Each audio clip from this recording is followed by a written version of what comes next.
რეკლამის შემდეგ საქმიანი დილით დაუბრუნდით პირდაპირ ეთერში გვიყურებს დევაპირულზე და გვისმენთ ჩვენი პარტნიორი რადიოების ჰერეთის და თბილისის საშუალებით FM 102-სა და 8-ზე და 93-ზე და 5-ზე. კვალიფიციური მეზღვაურის მიერ ქვეყანაში შემოტანილი თანხა წელიწადში $1 მილიარდ აჭარბებს. ამ პროფესიონალი მეზღვაურების მომზადება კი ბათუმის უმაღლესი საზღვაო საინჟინრო სასწავლებლის ანრის ძირითადი მიმართულებაა. რა პროგრამებს თავაზობს სასწავლებელი აბიტურიენტებს და სტუდენტებს, რატომ არის მნიშვნელოვანი მეზღვაურის საქმიანობა ქვეყნისთვის და როგორია სასწავლებლის სამომავლო გეგმები. ამაზე სულ რამდენიმე წუთში სტუმრებთან ვისაუბრებთ, თუმცა იქამდე ვნახოთ მარიამ ადამიანის მიერ მომზადებული სიუჟეტი.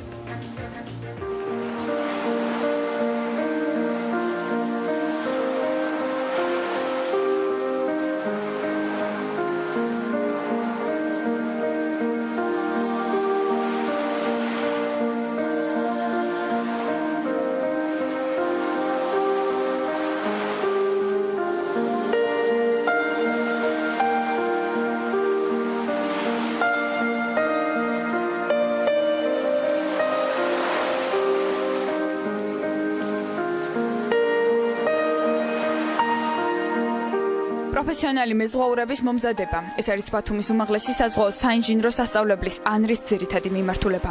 საზღვაო საწვრთნელი ცენტრი აღიარებულია როგორც საქართველოს საზღვაო ტრანსპორტის სააგენტოს, ასევე საერთაშორისო საზღვაო ორგანიზაციის მიერ. სასწავლებლის მიერ გაცემული სერტიფიკატები და დიპლომები კი აღიარებულია საერთაშორისო მასშტაბით. შესაბამისად, მეზღვაურებს საშუალება აქვთ დასაქმდნენ მსოფლიოს ნებისმიერ გემთფლობელ კომპანიებში. სასწავლებელი დაარსებული არის 2005 წლის აგვისტოდან. მაშინ ჩვენ დავარსდით როგორც უბრალოდ შეზღუდული პასუხისმგებლობის საზოგადოება, საზღვაო სასწავლო ცენტრი ანრი. 2014 წლის 1 ივლისიდან უკვე გვეწოდება ბათუმის უმაღლესი საზღვაო საინჟინრო სასწავლებელი ანრი. ლიცენზირებული ვართ როგორც უმაღლესი საბაკალავრო საგანმანათლებლო დაწესებულება და ვაწარმოებთ ასევე პროფესიულ საგანმანათლებლო პროგრამებს. უმაღლეს საბაკალავრო პროგრამებზე ჩარისხვა წარმოებს ეროვნული გამოცდებით, ხოლო პროფესიულზე გასაუბრებით. უმაღლეს საზღვაო საინჟინრო სასწავლებელში სწავლის სამი საფეხური ფუნქციონირებს. აქ საშუალო პროფესიული განათლების მიღება ნებისმიერ მსურველს 9 კლასის საბაზო განათლების საფუძველზე შეუძლია. მსმენელთა ასაკი შეზღუდული არ არის და ნებისმიერ ადამიანს შეუძლია აქ საერთაშორისო კონვენციებით დადგენილი სტანდარტების შესაბამისი კვალიფიკაცია მიიღოს და სხვადასხვა მცურავი საშუალებების რიგით შემადგენლობაში დასაქმდეს. ასევე ანრი უმაღლეს საბაკალავრო პროგრამებსაც თავაზობს მსურველებს, სადაც მიღება ეროვნული გამოცდების მეშვეობით ხორციელდება. ჩვენ ამ ბაკალავრიატის დამთავრების შემდეგ ყველა კურს დამთავრებულს აქვს გავლილი 12-თვიანი პრაქტიკა კადეტის თანამდებობაზე, რაც აძლევს საშუალებას ახალგაზრდებმა გააგრძელოს შრომა. ჩვენი მიზანია გავაკეთოთ პოპულარიზაცია საზღვაო სფეროს, რომ ჩაერთოს ამ პროცესებში და გახდეს უფრო მეტი მეზღვაურები საქართველოს სხვადასხვა რეგიონებიდან. და ალბათ აღსანიშნავია, რომ ძალიან ცოტა აღმოსავლეთი საქართველოს რეგიონებიდან მეზღვაურები და მათთვის რომ მათ მივაწოდოთ ის ინფორმაცია თუ რას ნიშნავს მეზღვაური და თუ რა ნიშნავს მეზღვაურის შრომა საქართველოს ეკონომიკისათვის. სასწავლებელი მაქსიმალურად ცდილობს სტუდენტებმა მიღებული თეორიული ცოდნა პრაქტიკაში გამოიყენონ. შესაბამისად, სწავლის პროცესი სასწავლო ოთახიდან ღია ზღვაში პირდაპირ გემზე ინაცვლებს. გარდა ამისა, მომავალი მეზღვაურების სწავლის პერიოდში ხანძარ-საწინააღმდეგო წვრთნებსაც გადიან და დაწყებული ცეცხლგამძლე სკაფანდრის ჩაცმიდან ცეცხლის ლოკალიზებით დამთავრებული სიტუაცია მაქსიმალურად მიახლოებულია რეალობასთან, ანუ აქ ცეცხლისა და წყალის ნამდვილია. დღესდღეობით სიამაყით შემიძლია ვთქვა, რომ ჩვენი სასწავლებლის კურს დამთავრებულთა დაახლოებით 85%-მდე დასაქმებულია თავისი პროფესიის შესაბამისად. რაც დიდი მეტს გვაძლევს იმისას, რომ სასწავლებელი მიდის სწორი კურსით და ხვალინდელი დღის გარანტიას იძლევა. ინფორმაციისათვის საქართველოში მოქმედი მეზღვაურის საშუალო ანეზღაურება $3,000-დან $4,000-მდე მერყეობს. ანუ კვალიფიციური მეზღვაურის მიერ ქვეყანაში შემოტანილი თანხა $1 მილიარდ აჭარბებს წელიწადში. ხოლო თუ კი ამ სფეროს სათანადო ყურადღება მიექცევა, ის მთელი ქვეყნის ეკონომიკას მოუტანს სარგებელს. ნამდვილად შთამბეჭდავია წლის განმავლობაში მილიარდი ლარი, მაშინ როდესაც სულ 10 მილიარდიანი ბიუჯეტი აქვს ქვეყანას ჯამში და ამ სფეროს მიმართ ინტერესი კიდევ უფრო მნიშვნელოვანი არის, როდესაც საუბრობთ განათლების ნაწილზე. ანზორ დიასამიძეს ბათუმის უმაღლესი საზღვაო საინჟინრო სასწავლებელი ანრის რექტორი, გურამ ქათამაძე ბათუმის უმაღლესი საზღვაო საინჟინრო სასწავლებელი ანრის სასწავლო განყოფილების უფროსი და ლალი ბერძენიშვილი ჟურნალისტი არიან საქმიანი დილიდან ჩვენთან ერთად. მოგესალმებით, მადლობა იმისთვის რომ ხართ ბათუმი და თბილისში თანაც საქმიანი დილის სტუდიაში. საკმაოდ შთამბეჭდავი რიცხვები იყო ნამდვილად 85% პროფესიით დასაქმებული, მილიარდი ლარი უკვე ამ პროფესიით შემოტანილი. რატომ არის საერთოდ უბრალოდ რა მნიშვნელობა აქვს ამ ყველაფერში განათლების წილს, როდესაც სასწავლებელზე ვსაუბრობთ? განათლება მთავარი და მთავარია მეზღვაურისათვის. ზღვაში მოხვედრა მეზღვაურად არც ისე ადვილი საქმეა. ამას ჭირდება სათანადო განათლება, ჭირდება მეზღვაურის უნარჩვევები, რასაც ჩვენ შევასწავლით სწავლის პროცესში. რა არის ეს მეზღვაურის უნარჩვევები? პირველ რიგში მეზღვაურის პროფესია არა ადვილი პროფესია. მეზღვაური დაშორებულია ოჯახს, დაშორებულია სამშობლოს, იმყოფება ყოველთვის სამშობლოსგან შორს შუა ზღვაში, ჩაგეტილ სივრცეში, კომუნიკაციის ნაკლებობა არსებობს. სათვირთო გემებზე საშუალოდ 12 კაციდან 25 კაცამდე არის ეკიპაჟი. აი ანგარიშეთ წლეობით, თვეობით გაუძელი 25 კაცის ერთად ღია ზღვაში. ამას ემატება კიდევ ცუდი ამინდები. ბუნებრივი მომზადებისთვის აუცილებელი. ეს უნარჩვევები უნდა შევასწავლოთ ჩვენ ხმელეთზე, ზღვაში გაუადვილ და შრომა. საშუალოდ რა პერიოდი უწევთ ღია ზღვაში გატარება იმ პროფესიონალ მეზღვაურებს? ამის ძნელია, იმიტომ რომ გააჩნია თუ სად რომელ რეგიონში მუშაობენ და რა თვითებს ზიდავს გემ. მაგრამ მათი კონტრაქტის პერიოდში უმეტეს დროს ზღვაში ატარებენ ვინმე ხმელეთზე. აი დაახლოებით როგორ შეგვიძლია რამდენად პოპულარულია, მით უმეტეს ხა აჭარაში ალბათ ყველაზე მეტად პოპულარული იყოს, აი რამდენად პოპულარული არის მეზღვაურის პროფესია ყველა იმ სირთულიდან გამომდინარე, რაც თქვენ ჩამოთვალეთ. თან ცოტა მეგონი შევაშინეთ კიდეც დაინტერესებული ადამიანები. საქმე იმაშია, რომ დღეისათვის საქართველოში 10,000 კაცამდის მეზღვაურია. 90% დასავლეთ საქართველოს რეგიონებიდან. ამ 90%-დან 80% აჭარის რეგიონები. იმიტომ რომ სათავეს დიდი ხნის წინათ სათავე ჩაეყარა საზღვაო განათლებას ფოთში და ბათუმში. დასაწყისში ფოთში იყო, შემდეგ მე-20 საუკუნის დასაწყისში გადმოვიდა ბათუმში და ბათუმის სახელმწიფო საზღვაო აკადემიას 80 წლიანი ისტორია გააჩნია.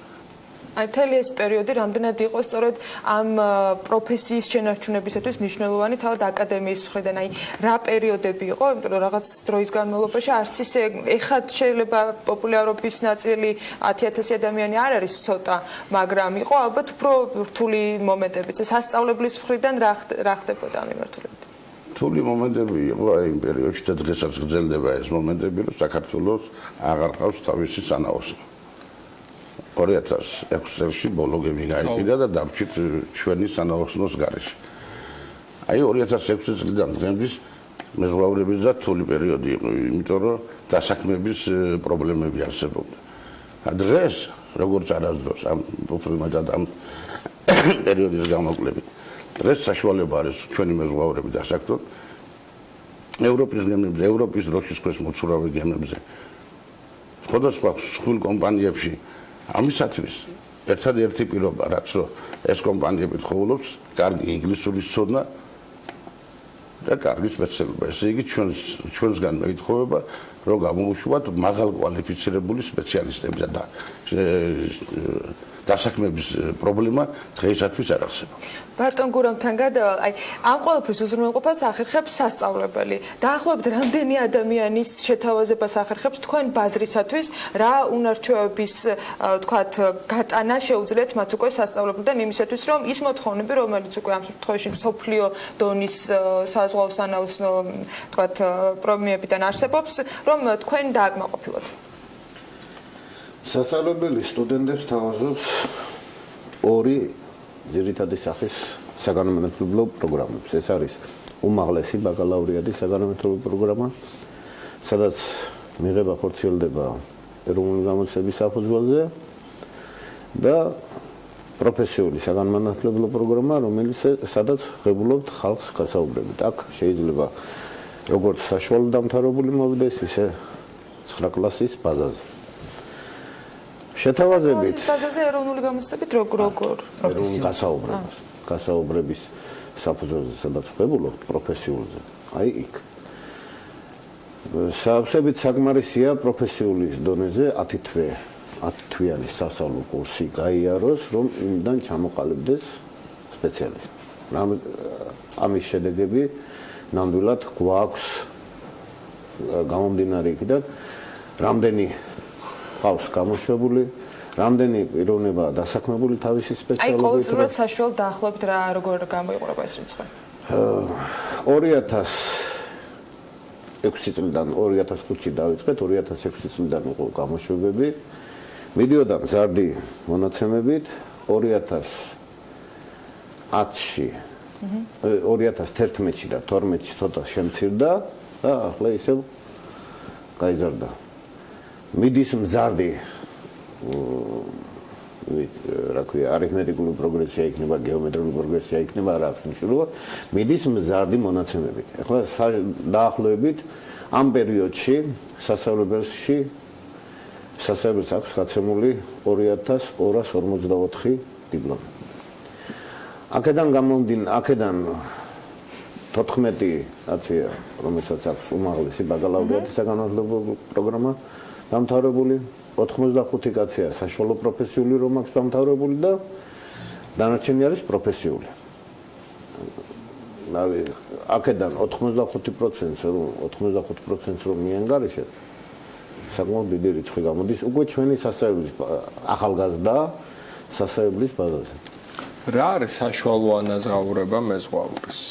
მეზღვაურის საშუალო ანაზღაურება რიგით შემადგენლობაში არის $1000-დან $1500-მდე, $1800-მდეც და თუ ის უკვე მიდის თანაშემწედ სპეციალურ უმაღლესი განათლების ბაზაზე 3500-დან იწყება და მიდის 17-18 ამერიკულ 4000 გამოდის თლიანობაში რომ ეგრევე ჩვენ მეზღვაურების კაცის თავს. და ის შრომას მოითხოვს, რომ ნამდვილად განაზღაურება ძალიან მაღალია, მაგრამ ძალიან დიდ შრომას მოითხოვს. თავისთავად ერთმანეთთან და ანრის საზღვაო საინჟინრო სასწავლებელში ყველა სტუდენტს აქვს საშუალება მთელი ის ეტაპები გაიაროს განათლების, როგორც პროფესიული, ისე უმაღლესი, რომ გამოიმუშაოს ამდენი. რა არის იცით, ჩვენ მექვემდებარებით საერთაშორისო საზღვაო ორგანიზაციას და კონტროლს გიწევს საერთაშორისო საზღვაო ორგანიზაცია. აი მათ საერთაშორისო საზღვაო ორგანიზაციის კონვენცია მეზღვაურების მომზადება, სერტიფიცირება და ვახტაზე დგომა ითხოვს რომ შეუქმნათ ის პირობები, რაც დღეს ჩვენ გვაქვს. თუ ვერ დავაკმაყოფილებთ ამ კონვენციის მოთხოვნებს, ჩვენ აქ ვიგზალავენ მოღვაწეობას. ლიცენზია არ გიგებთ. მათ შორის ეს გულისხმობს იმას, რომ უცხო ენაზე მიმდინარეობს, ინგლისურად მიმდინარეობს. არა, ინგლისურ ენას შესწავლა მიმდინარეობს, საქართველოში ქართულ ენაზეა სწავლება, მაგრამ აქცენტს მაინც ვაკეთებთ ინგლისურ ენაზე და უფრო მეტ საგნებს ჩვენ სტუდენტებს ვაძლევთ უკვე მესამე კურსზე ინგლისურ ენაზე. რაც ერთ-ერთი თავისებურება იმის, რომ იმ ბაზარზე, სადაც ისინი დასაქმდებიან, კონდეთ უნარების საკუთრების საერთაშორისო საზღვაო ორგანიზაციის მოთხოვნა. ამის ჩვენ შეძენილი გვაქვს სხვადასხვა ტრენაჟორები.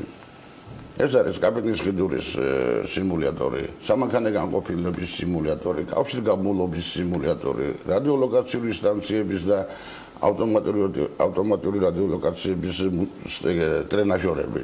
ხანძარსაწინააღმდეგო ტრენაჟორი, სამაშველო ნავი ალბათ ბათუმში თუ იმყოფებოდით ეგრეთ წოდებული არდაგანის ტბის სანაპიროზე სამაშველო ნავი ტრენაჟორი ეს ჩვენი საკუთრებაა.